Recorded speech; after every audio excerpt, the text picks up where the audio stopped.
जय हिंद दोस्तों, आप सभी का स्वागत है आपके अपने परिवार में। तो मैं हमेशा से कोई भी इन्फॉर्मेशन अगर आपके साथ साझा करते हैं, वो हमेशा तथ्य के साथ होता है, प्रमाण के साथ होता है। सिर्फ हवा हवाई बात नहीं करते हैं, क्योंकि हमारा उद्देश्य ये नहीं होता है कि मैं किसी एक पक्ष को खुश करूं, चाहे वो डीएलएड की बात करे, चाहे वो बीएड की बात करे। हमारे लिए दोनों एक समान है, हम दोनों के लिए बात करेंगे। लेकिन ऑनरेबल सुप्रीम कोर्ट की अगर बात किया जाए तो सुप्रीम कोर्ट का जजमेंट जो है 11 अगस्त को आ गया था। और 11 अगस्त को जब जजमेंट आया था तो वो हम सभी भारतवासियों के लिए सम्मान्य है। हम उनके जजमेंट का सम्मान करते हैं।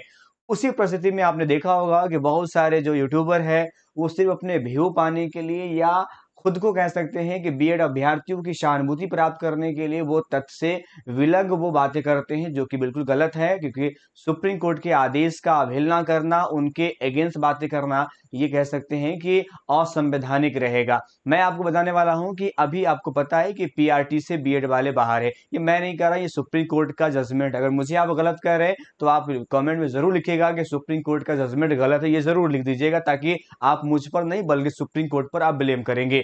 देखिए, अभी जो सुनवाई चल रही थी, खास तौर पर बहुत सारे लोगों का कहना था, आपने उस प्रकार के न्यूज भी देखे होंगे जहां पर ये बातें कही गई थी कि लोगों का सुझाव था। सुझाव का मतलब हुआ है कि आप भी सुझाव रख सकते हैं, बिल्कुल आप स्वतंत्र हैं, आप रख सकते हैं। जैसे कमेंट में अगर आप कुछ लिखना चाहते हैं, बिल्कुल आप लिख सकते हैं, आप आजाद इसके लिए, आपको कहीं भी रोका नहीं जाएगा। देखिए, मामला क्या था कि लोग का कहना था कि 28 जून का मामला था, 28 जून 2018 से लेकर करके 11 अगस्त 2023 तक, ये बीच में जितने भी बीएड अभ्यर्थी जो है वो नियुक्ति ले चुके हैं है, तो उन सभी की वैधता में कोई दिक्कत ना हो, लोग का सुझाव था। ठीक है, और उनका यथावर्त बना रहेगा। लेकिन यहाँ पर मामला ये था कि केवीएस ने इस बात की पहले पुष्टि कर दिया था। आपको पता है कि अगर आप बीएड का फैसला वही होने, मतलब हम आगे डिसीजन ले पाएंगे जो सुप्रीम कोर्ट का फैसला होगा। सुप्रीम कोर्ट अगेंस्ट में किया, अर्थात बीएड भी अगेंस्ट में किया। वही चीजें बातें सीटेट के साथ भी था। सीटेट में भी इस बात का उल्लेख किया गया था कि अगर ऑनरेबल सुप्रीम कोर्ट का जजमेंट आएगा उसके अकॉर्डिंग हम उसकी वैलिडिटी देंगे।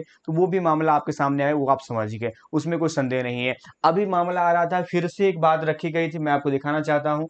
ठीक है, फिर से एक बात रखा गया था सुप्रीम कोर्ट के सामने, बिल्कुल आप आजाद रख सकते हैं। ठीक है, आप देख सकते हैं सुप्रीम कोर्ट के सामने फिर से मामला रखा गया था कि एक बार फिर से पुनः सुनवाई की जाए, और बिल्कुल ये अधिकार भी आप रख भी सकते हैं। सुप्रीम कोर्ट को आपको पता है कि जो जजमेंट दिया गया था उस जजमेंट को फिर से अब मैं आपको फिर से बताना चाहता हूं कि 28 अगस्त को, 28 जो है, 28 अगस्त को जब अगर बात करें, 28 अगस्त को फिर उस पर जब सुनवाई हो तो ट्रिपल बेंच ने फिर से फैसला को संरक्षित रखा था। कहा था कि जो हमने फैसला दिया है वही है, और उम्मीद करते हैं कि राज्य सरकार जो हमारे 11 अगस्त के फैसले का सम्मान करेगी, अर्थात उसके अकॉर्डिंग काम करेगी।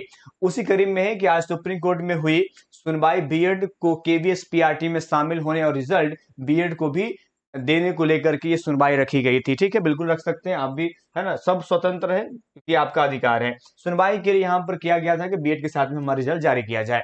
बीएड अभ्यर्थी का कहना था कि भाई जजमेंट जो 11 अगस्त 2023 को आया है और केवीएस का नोटिफिकेशन जो है पहले आया था। देखिए, केवीएस ने अपने नोटिफिकेशन में पहले वर्णित कर दिया था, इस बात को पता है। लेकिन यहां पर देखिएगा, लेकिन एससी मतलब सुप्रीम कोर्ट ने अपने 11 अगस्त 2023 के फैसले पर तीसरी बार मोहर लगाया। देखिए, पहली बार मोहर कब लगता है?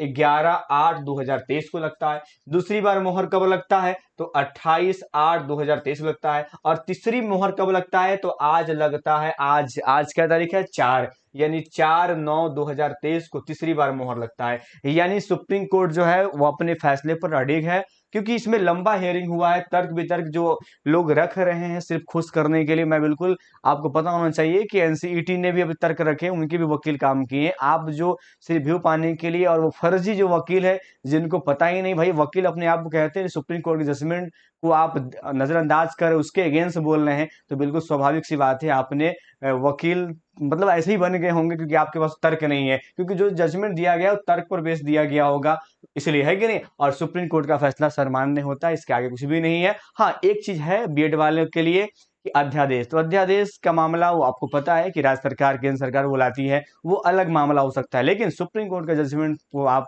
हिला नहीं सकते, इस बात पर ध्यान रखिएगा। मैं किसी के पक्ष में नहीं, मैं तथ्य पर बात करूं। अगर मैं गलत बोल रहा हूं तो कमेंट में जरूर बोलिएगा। अगर मेरी बातें निराधार होगी, इसमें कोई आधार नहीं होगा, ये भी मुझे बताइएगा। धन्यवाद, मिलते हैं आपसे।